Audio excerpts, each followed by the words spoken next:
สวัสดีครับท่านผู้ชมสวัสดียามเช้านะครับวันนี้ก็มาพูดให้ฟังเฉยๆนะครับเกี่ยวกับสภาพอากาศนะครับแถวบ้านผมนะครับซึ่งอากาศตอนนี้ก็ลมแรงนะครับแล้วก็หนาวด้วยครับอุณหภูมิที่เช็คจากสภาพอากาศเมื่อกี้นะครับก็อยู่ที่ประมาณ16องศานะครับตอนนี้นะครับเมื่อวันก่อนก็15องศานะครับวันนี้อาจจะไม่ค่อยหนาวกว่าวันก่อนโน้นนะครับก็วันนี้นะครับลมแรงมากเลยครับลมแรงครับก็ลมตั้งแต่เช้านะครับเมื่อคืนก็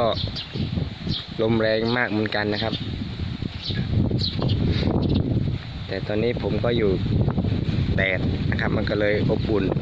ครับถ้าอยู่ในร่มมันก็จะหนาวมากนะครับบรรยากาศรอบบ้านบรรยากาศตอนนี้นะครับลมแรงมากนะครับ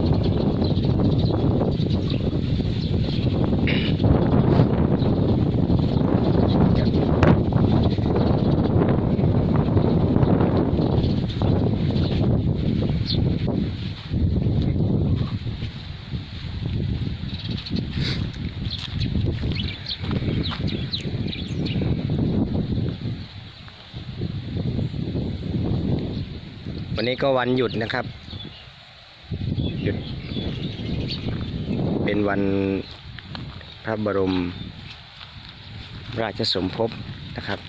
5ธันวานะครับ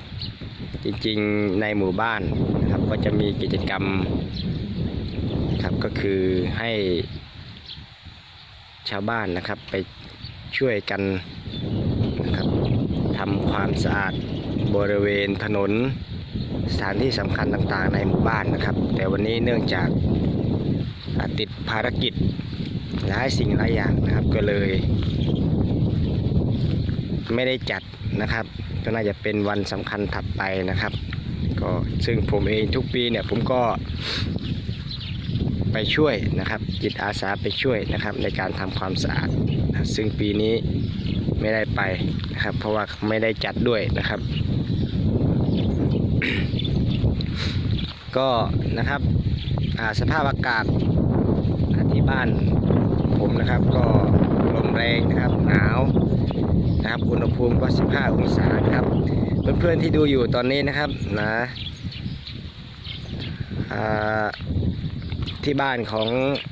ท่านนะครับอุณหภูมิเท่าไหร่นะครับก็มาแชร์นะครับมาเล่าประสบการณ์แลกเปลี่ยนเรียนรู้กันนะครับคลิปนี้ก็ไม่มีอะไรมากนะครับก็ขอบคุณที่ติดตามรับชมนะครับเจอกันใหม่คลิปหน้าสวัสดีครับ